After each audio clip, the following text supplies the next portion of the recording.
Let's make it a good day.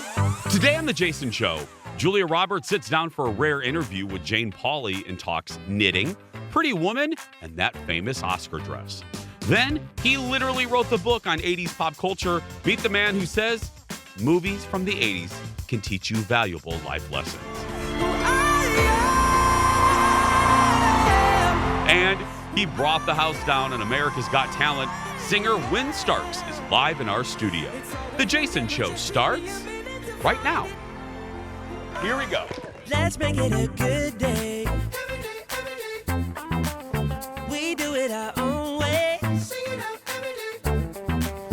Let's make it a good day. Oh, no matter what they say. Oh, yeah. Welcome. Hello. Greetings. Salutations. Welcome to the Jason Show. Or, as we're going to call it today, hold on a minute. Hold on. Thank you.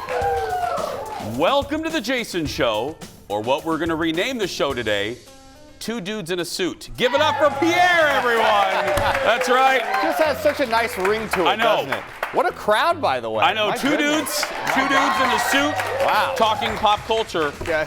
Kendall is off today, enjoying some time.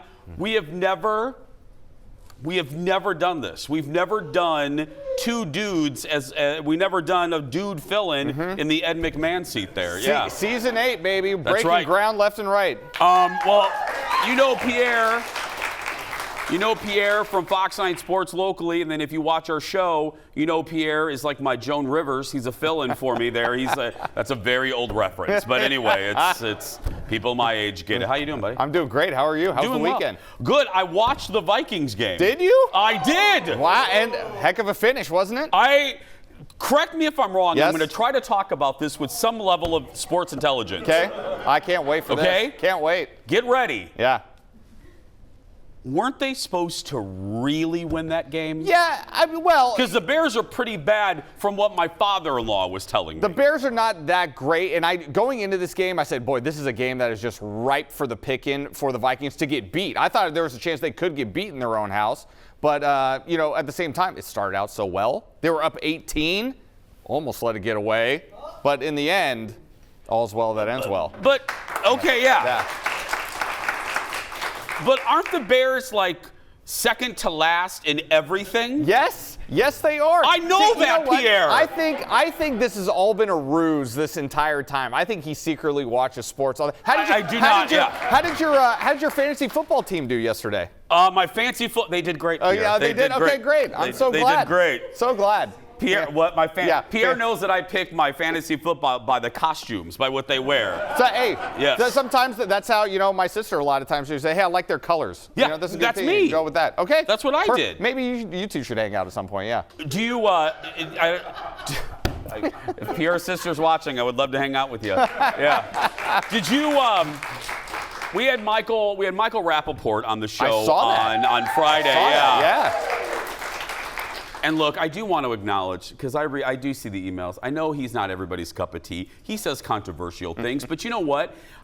That's why I like him. He's Yes. He's Yes. very much like you're die at that. But what I mean by that is one of the things I love about you is you couldn't care less. You just say it. There is such a lack of authenticity out and about in society, and that's why I'm here to tell all of you why I hate you every day. I'm just kidding.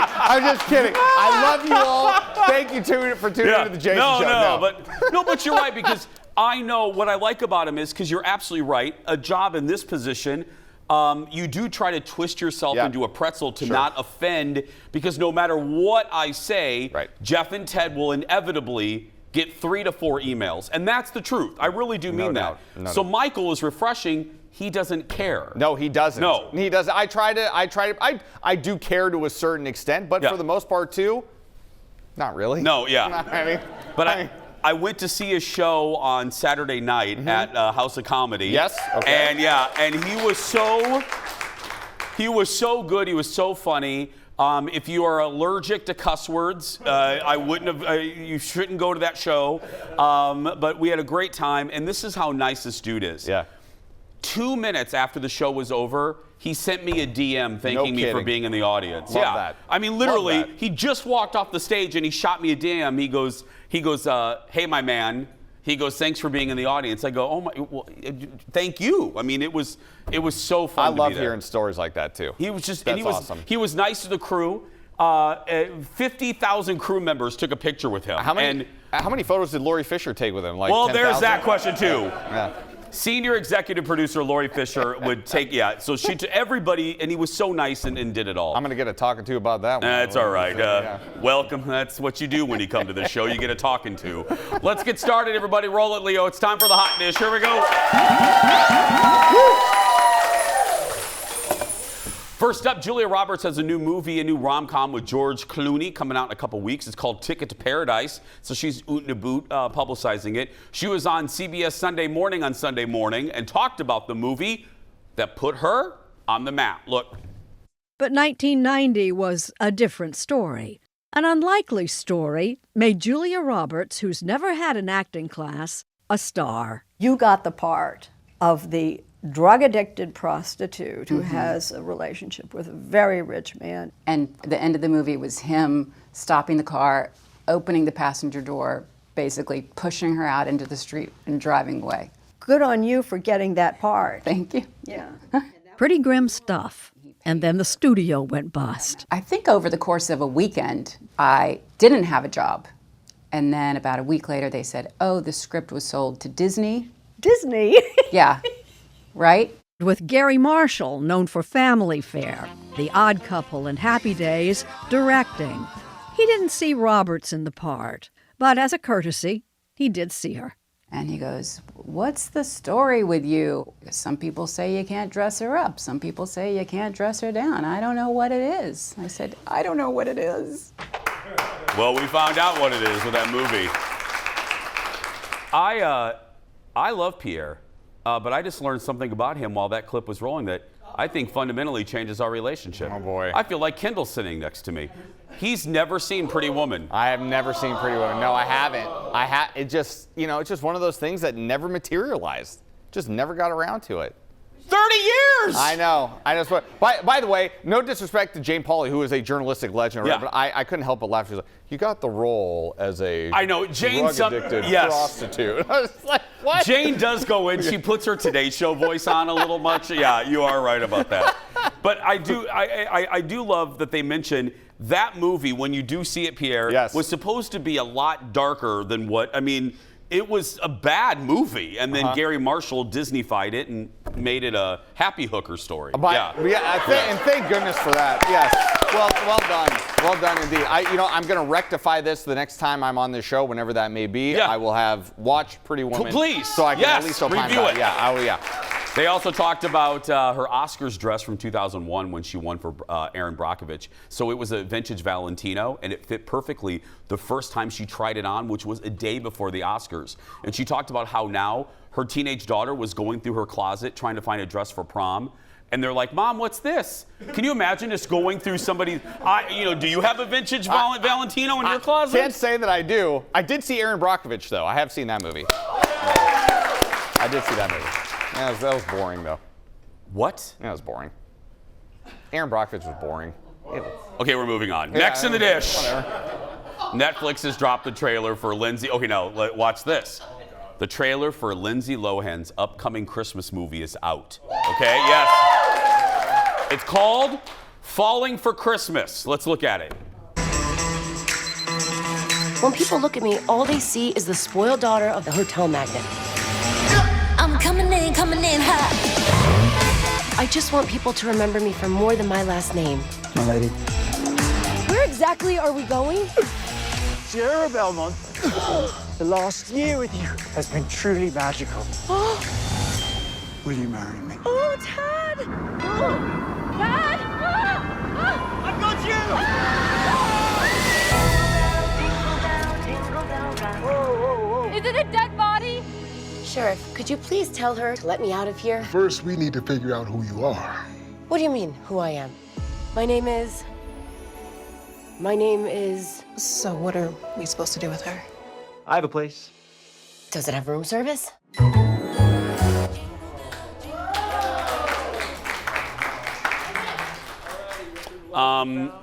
Falling for Christmas hits Netflix on November 10th. Yeah, and producer Ted's going to review it the very next day. A couple things. First, that looks horrible. Number two, that looks awful. Number three, no hospital lighting is ever that good. Nobody. Have you seen hospital lighting? Such a great point. Such a great point. It's usually ugly fluorescence, Terrible. and she had no. But Joe, you're not gonna. I mean, look how horrible that looks. You know, I in a way I feel guilty that Kendall's not here because the last time I was here, she talked all about how her Hallmark movies and the Christmas movies and stuff like that. I will probably not be watching that. However, you know, you and I talked off camera. Back in the day, I did have a crush on Lindsay Lohan. Yes. Yeah. That you know. Well, what a reaction from I this know. girl. I mean, my God. Well, I mean, heaven forbid. Very beautiful woman. So you know, I might peek into it. We'll see. Yeah. Probably not. Probably not. You're not going to watch it. No, I'm not. And that's why we have Ted around. We'll make Ted watch it. We're not going to watch that crap. We have a lot more to come. Go get some more Sanka. We'll be back right after this. Back in a moment. Thank you, buddy. Thank you. Thank you. Nice to be with you. Pierre, everybody.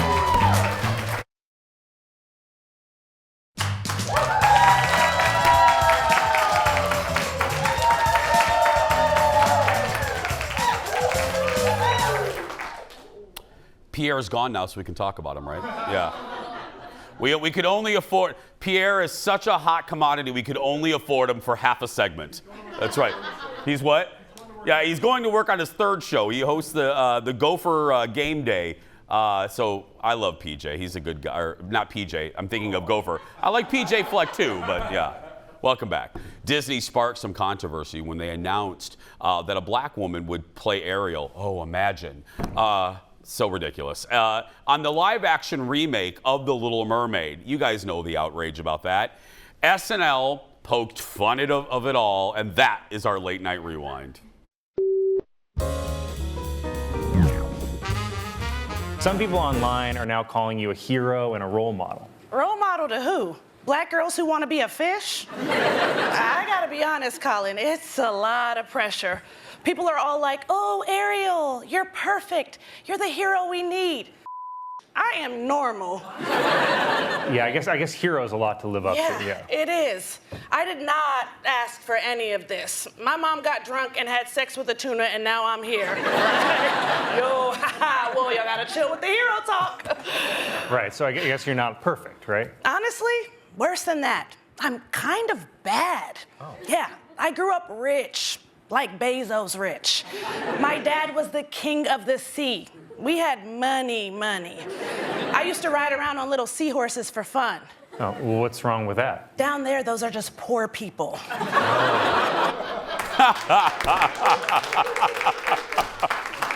You know, overall, it wasn't a great second episode of the new season, but I'll tell you who I really like, and maybe we'll show a clip. Out of all the new cast, there's a comedian named Marcelo Hernandez who was on Weekend Update. He was really good. I think he's going to be like I don't know, just keep an eye on him. He's a good cat. I've never said that in my life. What the hell's wrong with me? I just say he's a cool cat. Beam, beam. What is... Listen, you see? We got a headline, you see? Let's move on. It's time for a special serving of hot dish all the way from Hollywood. Give it up for one cool cat. It's Brad from TMZ. I was hoping that was coming, Jason. Good morning. Good morning. Hey, first up, there was a Back to the Future reunion this weekend. Yeah, I mean, it was really awesome to see both Michael J. Fox and Christopher Lloyd not only under the same roof, but chatting together. They embraced. They were both at New York City's Comic-Con over the weekend because Back to the Future is making some news again. There's supposed to be a Broadway show coming up. So, of course, why not have the two stars join each other on stage? There was a massive applause from fans. You see Michael there. As soon as Christopher walks out, he gets up, gives him a big hug. They talked life. They talked about their experience on the movie and about the excitement surrounding the show coming up. It's so good. I mean, you talk about pop culture. That's 1985 right there. So good. Yeah, it's awesome to see. Brad, before we move on, I don't want to frighten you, but look behind. There's like a star above your head that looks like the blue fairy's coming to turn you into a real boy. I know. We're setting up for a little special over here, so you might see them making some progress in the back here during our live shot. You get a sneak peek. This question's been asked a lot of times since 1985. Hey, what's going on with Madonna? Oh my! I mean, this is that's right. What is going on with Madonna? I mean, she surprised a lot of people over the weekend, or maybe didn't surprise a lot of people, but it was a puzzling way to possibly announce that she's gay, Jason. She posted a TikTok. You see it there, and it says, "If you miss the shot, you're gay." She missed the shot. She waves and walks away. So a lot of people confused. She hasn't really clarified what's going on. Of course, we've known Madonna to be with men in the past. There's rumors she's been with women as well. But nonetheless, if you follow her TikTok and believe what she says here, she's come out as gay. That's exactly how I came out of the closet in 97. Missed the shot and learned you were bad at basketball. That's right.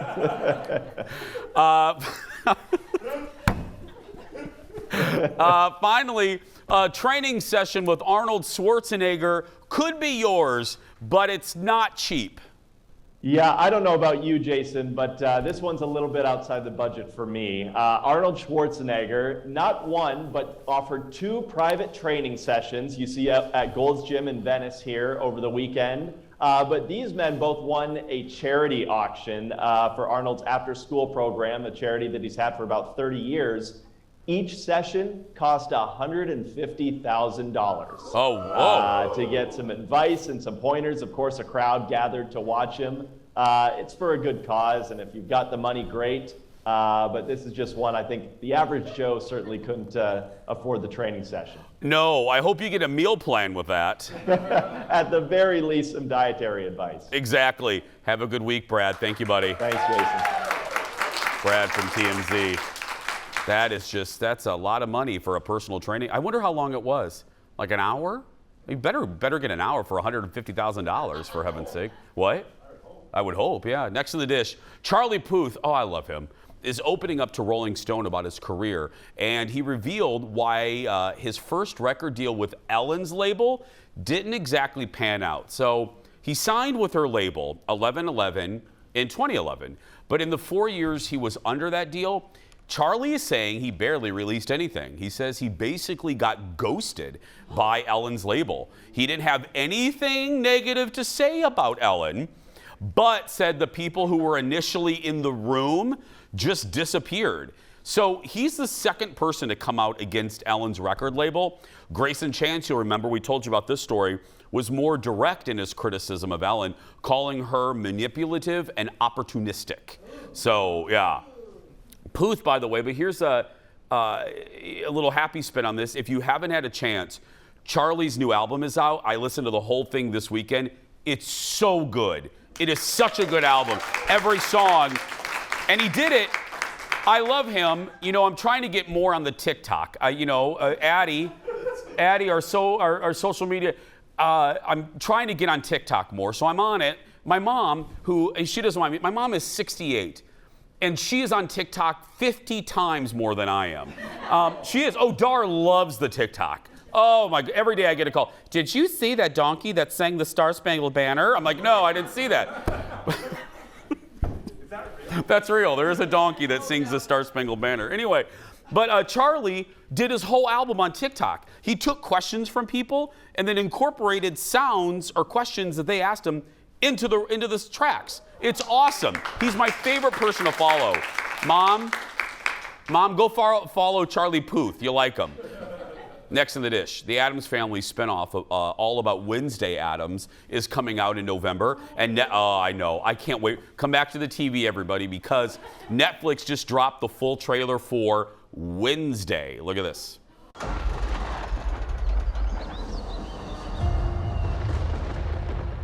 Nevermore was created as a safe haven for our children to learn and to grow, no matter who or what they are.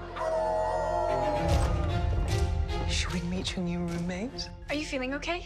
You look a little Pale. Please excuse Wednesday. She's allergic to color. Oh, wow. What happens to you? I break out into hives and then the flesh peels off my bones. I act as if I don't care if people dislike me. Deep down, I actually enjoy it. Bill. There's just something wrong about this place. Not just because it's a school. Looks great. If you keep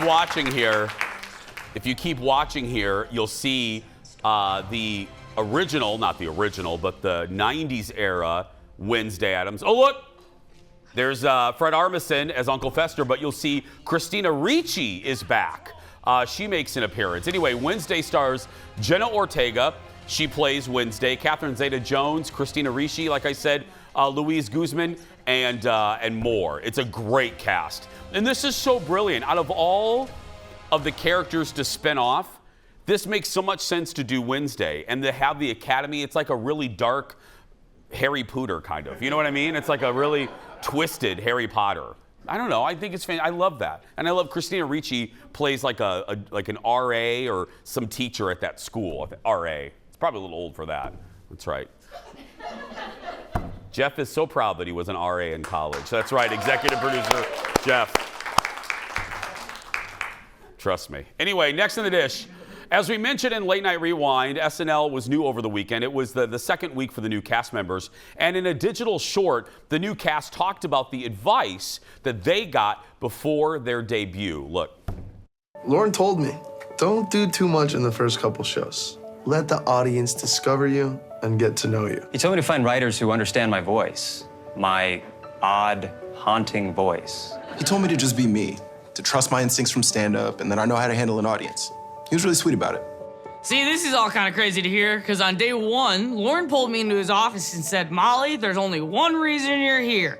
I need you to kill Vladimir Putin. He hands me this gun and says, don't worry, the serial numbers have been scratched off. They'll never trace it back to us. I'm like, us? I love her. She's another one. And the first guy that you saw was the guy I mentioned earlier, Marcelo Hernandez. And then I love her. Oh, she's fan. Is she good at the rest of the? Yeah, you like her? Okay. The guest host this weekend was Irishman Brendan Gleeson. Yeah. There he is. I mean, admittedly, that's to me an odd choice. Just going to be honest. I was like, okay, I like him, but really? He was in Harry Potter, Braveheart, Dr. Quinn, Medicine Woman. He's been in a few things. No, he wasn't in Dr. Quinn, Medicine Woman. Touched by an Angel. All those CBS shows in the late 90s. I'll just keep going. Quincy. The audience, I've lost him now. Y'all remember Dr. Quinn, though? Dr. Quinn, Medicine Woman? Yeah. Yeah, and then Diagnosis Murder with Dick Van Dyke. Good Lord. Yeah, all on CBS. All those shows ran right after each other. We're going to take, I told you, I don't know, I can't tell you where Greece is on a map, but I can tell you the CBS schedule for 1998. Let me tell you. We have such a good show. Go get some more OJ, some more Sanka, Hills Brothers, and we'll be back right after this. Back in a moment. Coming up in just a little bit, I always knew 80s movies were magic. Now we know why. Meet the man who quite literally wrote the book on pop culture in the Reagan era. And he brought the judges to tears on America's Got Talent, singer Win Starks, live in our studio. And the mailbag, and more when we come back.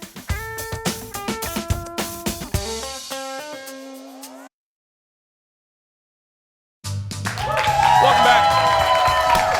I'm so glad you're here. Thank you for starting your day with us. I got a text message from my mom. I'm in a little bit of trouble. I said 68. She's still 67 for a couple more months. I know. I'm sorry, Mom. I love you. Welcome back. When you think of 80s pop culture, what comes to mind? If you watch this show, a lot probably. I reference it a lot. Maybe The Karate Kid, The Breakfast Club, Dallas. Our next guest loves the 80s so much, he's written 3 books about the decade. Give it up for Chris Clues, everybody. Hi, Chris. How you doing, Jason? Hi, buddy. Oh, this is one of my favorite bookings ever because anybody that works here knows I love this decade. I was a kid and a teenager, and I love it. What do you think, if we're speaking to the youngins out there, what was it, Chris, about the 80s that for pop culture made it so iconic? Yeah, thanks for having me. I think when I talk about the 80s and pop culture and specifically, it was like a glitter bomb. I say it was like somebody took a glitter bomb, threw it against the wall, and all these wonderful colors came out. And that was all the creativity and individuality in the 80s. And we saw all these explosions of genres and movies and music. So I think that's a big reason why. There was a lot of experimentation. That's why we had so many one-hit wonders. Absolutely. Let's talk about 3 specific, because you feel that there's some life lessons in a lot of great 80s movies. Let's begin with Trading Places. Talk to me about this. Great movie. Dan Aykroyd, Eddie Murphy, Amy Lee Curtis. So we'll focus on Eddie Murphy's character, and I love that. I love this movie. Billy Ray Valentine. So Billy Ray Valentine, we see at the beginning of the movie, he's a really smart guy. And he ends up getting this opportunity to become a commodities broker. Without getting too deep into the plot, he ends up as a commodities broker, but he's never done this before, and he's very nervous the night before. And he goes to Coleman, the butler, and he says, what if I can't do this job? What if I'm not what they expected? And Coleman says, just be yourself, sir. They can't take that away from you. Now, if this was the only lesson, this idea of just being yourself, that's a really important one. But there's a bigger one here, and it's about questioning yourself. We talk these days about imposter syndrome, and this idea that, confident people question themselves, arrogant people question others. Oh. And I think that's a really important lesson that, as long as you're questioning yourself, you'll get better. As soon as you stop questioning yourself, where are you going to go? You're going to start questioning other people. So confident people question themselves, arrogant people question others. Well, that is an Oprah line right there. I'm writing that down. So let's move to a movie that I love, Breakfast Club. What this was really talking to people about being an individual. Am I right on that, Chris? You're exactly right on that one. And I think there's, in my book, I have lessons from every character in the Breakfast Club, including Carl the janitor and Principal Vernon. But one of them, when you talk about individuality, let's focus on Andrew, the athlete, and this conversation they're all having at the back of the library, which I think is one of the great scenes in the movie. And he says, we're all a little bizarre. Some of us are just better at hiding it, that's all. And this is a really important moment because we all look at Andrew, we think, oh, the athlete, the popular guy, but yet inside he feels this kind of bizarreness about himself, just like we all do. And it's important. We say today we say, let your freak flag fly, right? This is so important to just be yourself. And I hope that they show this movie in high school because I think it's really important for kids today to see that it's okay to be you and to be who you are. And the people who love you and like you will surround you. Those will be the important people in your life. So we're all pretty bizarre. Some of us are just better at hiding it. That's all. Just be you. Absolutely. It's a running theme of our show. Let's move to Field of Dreams. What lessons can we find? That's such a great movie. What can we learn there?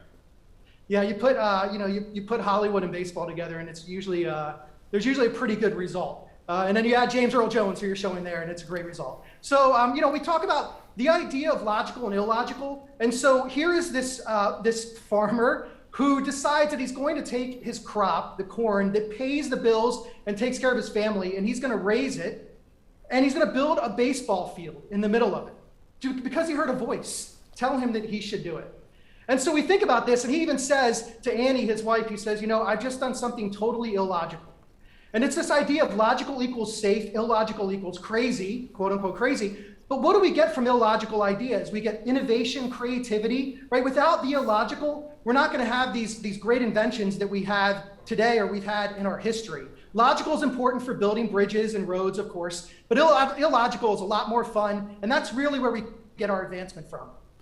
What did Dallas and Knots Landing teach us? I'm just joking. I love both of those shows, Chris. I'm sorry. I had to ask. I think that nighttime soap operas are better than daytime soap operas. Yes! Chris, you're officially my favorite guest ever. Yeah. Thank you, Jason. No, but seriously, when you think of, we just talked movies. When you think of genres that define the 80s, you do have to mention primetime soaps, The Dynasty, Dallas, Falcon Crest, Knott's. Absolutely. I mean, you think about probably the greatest mystery in all of television was who shot JR. Yeah, oh, without a doubt. Without a doubt. Oh, Chris, I got to say thank you because this really is a love letter. A lot of our show covers being an individual and 80s pop culture. So you basically wrote the best book ever for us. So thank you so much. Well, thank you, Jason. Stay rad, everybody. Thank you. Raised on the 80s is available wherever books is sold. Right there it is. Or go to Chris's website. It is chrisclues.com. It really was. It was, I mean, music and just it was just a fun Saturday morning cartoons, for heaven's sake. I was talking about that earlier. Kids don't even, you had to wait. Kids, listen to Aunt Jason for just a second. You had to, now listen, come back to the kids. Come back to the TV kids. Can you imagine a world where you had to wait for one day of the week for all your cartoon enjoyment? We couldn't get cartoons on Monday, Tuesday, Wednesday, Thursday, Friday. We had to wait until Saturday and get the biggest bowl of cereal you could ever find on earth, and you lay on the carpet and you shovel that Captain Crunch in your mouth and you watch Scooby-Doo until your gums bleed. I mean, that's really what being a kid in the 80s was all about. Yes. We're going to take a break. So much more ahead when we return. Back in a moment.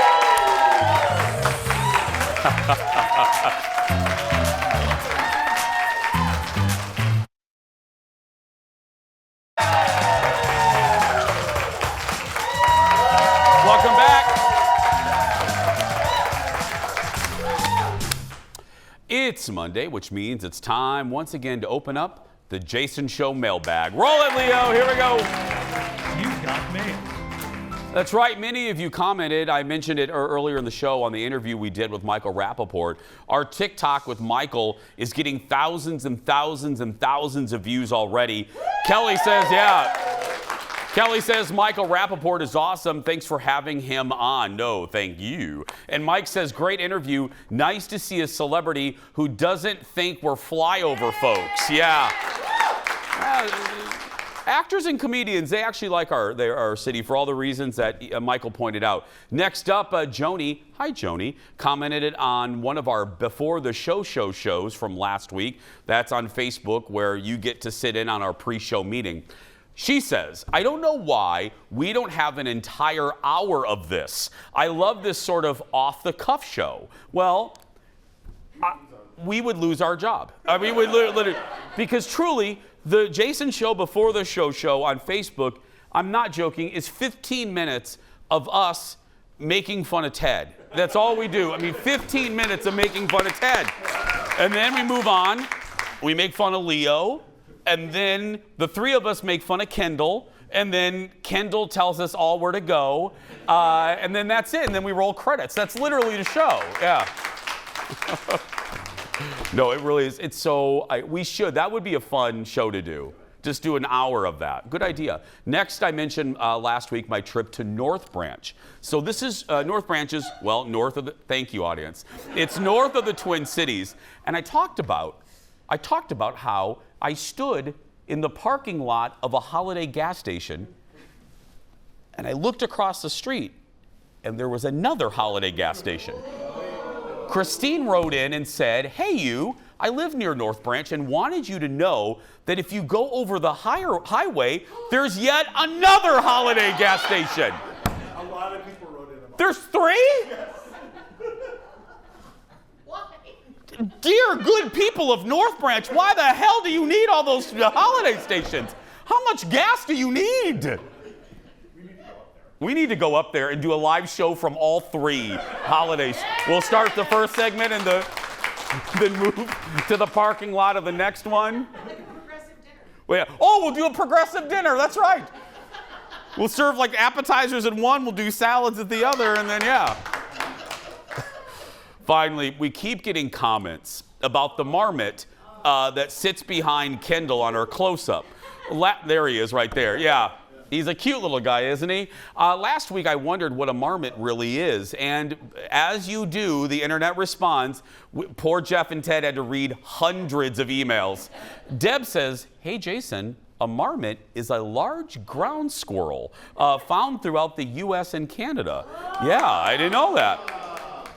D writes in, hey, Jason, there are 15 species of marmots. They're active during the summer, but aren't seen during the winter when they hibernate underground. Yeah. Thank you, audience. And one more. No, we're not done. Diane wanted us to know marmots are known as whistle pigs.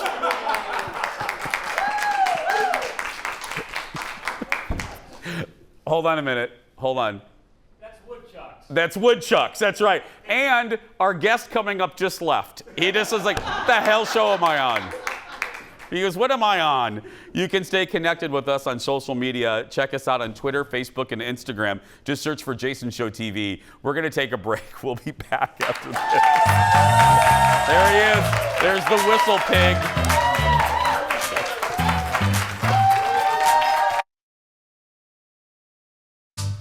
Welcome back. Well,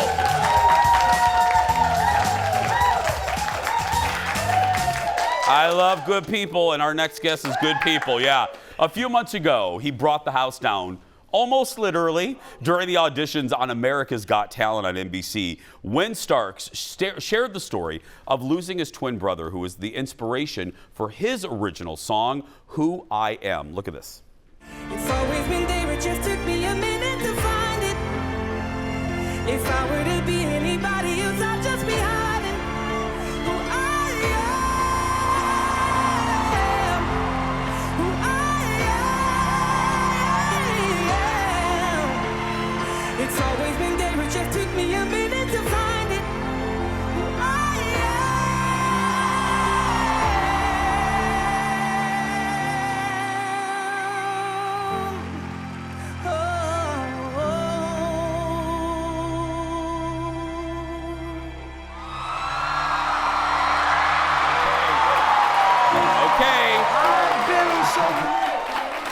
That's talent right there. Well, that is a gift. That performance earned him a standing ovation. Seriously, they should be jumping up from their seats and from the audience, and helped him advance to the semifinals of the show. Welcome to our show, Win Starks, everyone. Hi. Good to see you. I saw you. I hope you don't mind. I watched you watching that clip, and even though you performed it, and I'm sure you've seen it, you got emotional again. Is it? Because you know what I was going to ask you first, when I was going to ask you what it's like to perform such a personal song, but I can tell right now. Yeah.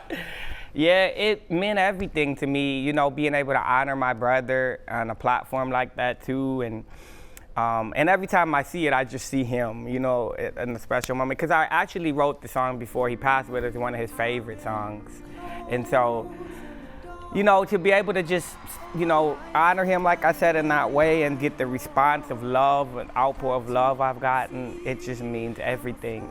Helping me heal. Yeah, I was gonna say, when is there a moment where you kind of have to go to a certain place in your head to get through those notes because you're emotional, but you still have to perform? Right. Do you have to go to a special place to not get too upset? Yep. Yeah, you're right. And you know what I mean by that. Yeah, I do. Because it is an emotional moment, you know, and I wanted to be able to give, but I just thought of him and I was like, it's time, I'm here. And, you know, there was normally, you know, for something big, you know, I would, you know, I have, in the past I've had stage fright, you know, but in that moment I didn't. There was no fear. It was just pure. He was with you. He was with me. He was with you. I could feel him all around me, Yeah, I really believe that. I really believe Thank you, Jason. When did you know, as a performer, you heard the swell of the audience and you saw, did you know you had them? Did you know? And then what did that feel like? Oh my God. You know, that was a thing. Everything the judges said was incredible, but really it was the people out there that really, I actually thought that some of my family was in the audience that maybe surprised me because they were going so hard, and I just loved it. That's love. That's love coming at you at 65 miles an hour. Yeah, that's true. Yeah, it's true. So did I get this right? The producers were saying that you turned to music during the pandemic. Is that right? Yeah, I did. You know, and a lot of this stuff happened, you know, just a lot of loss for a lot of people, you know, during the pandemic. And so music was that thing that kept my head above water. And I actually went full time into music during the pandemic because of, you know, the pandemic. But it ended up being the thing that really helped me get through the grief and the, you know, a lot of, because I finished an album during that time, and I went on tour. And I just had my brother in mind through it all, you know, how proud of me he would have been. And you know what this is to me? This is one of those, it's kind of a real life, it's like a cliche come to life. You always hear people go, oh, one door doesn't close without another opening. But for you, but truly, No, I mean, it's it true. probably, It is, when you got laid off, it probably was devastating. Yeah. And you're like, what am I gonna do? And then boom, it turned into an opportunity. It did, Jason, it did. Okay, speaking of opportunity, Wynn was very busy last night performing at the Vikings game. We have a little, I think we have a little bit right there. Okay, you're walking out into the stadium. What's going through your mind right there? I'm home. And I can't believe it was surreal. I was like, I can't believe I'm doing this right now. I'm sure the emotion, and it did later, the emotion just hit me, and I was in my room just like reflecting on it and just remembering, just it was an emotional moment for me, and it was special. That's something I'll never forget. Because there's one thing, I mean, look, AGT and on that stage with the cameras is one thing, but performing in a stadium, a sold-out stadium, that is a whole other level of performing. Yeah. No, it is. It is, and again, it was like, especially being home and feeling that love, there was no fear. It was, good nerves, but I just felt ready in that moment, and, there were a lot of people who are, it was honor cancer survivors too, people who are even in the midst of that battle, and so they gave me strength too, seeing them there, and it was a beautiful. But let me end with a compliment. The reason you weren't nervous is because you were meant to do this. Thank you, and Jason. you were not scared because you are really damn good. That's Thank why. you. That's why. Don't take. That's why. Yes. I really appreciate Wynn Starks, everybody. Well, you can learn more about Wynn and check out his album. Head to his website, wynstarks.com. We're going to take a break. We'll be right back, everyone. Back in a moment. Thank you so much. Thank you so much. I hope you don't mind. I'm a hugger. I hope you don't mind. I don't mind. Thank you. Give it up, audience.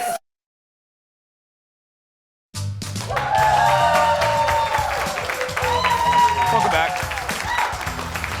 Oh. I love Tim. What a nice man. He lives in Nashville now. He's from here. Oh. I'm a big fan. Welcome back. It's time again for Merch Monday. Thanks to everyone. Thanks to all of you that are buying swag from our swag store. Jim shared this picture with his wife, both wearing their Jason Show shirts. Look at that. And look, and our show's on in the background. I love these two. Thanks, Jim. Thanks, buddy. Yeah, next, Lisa asks, how do I order a Jason Show mug? My mom was on the show for her birthday and really wants one. She was the lady who gave Jason that deck of cards. She also just saw Jason at Mystic Lake. Yeah. First of all, quit following me. I'm just joking. No, here's how to get your official Jason Show merch. Our swag shop offers mugs, t-shirts, water bottles, survival gears. If you're just joking about the last thing, if you aim your camera app at the QR code on your screen, it'll take you to the shop. We posted links as well on our Facebook and Instagram pages. We'll be right back. Back in a moment.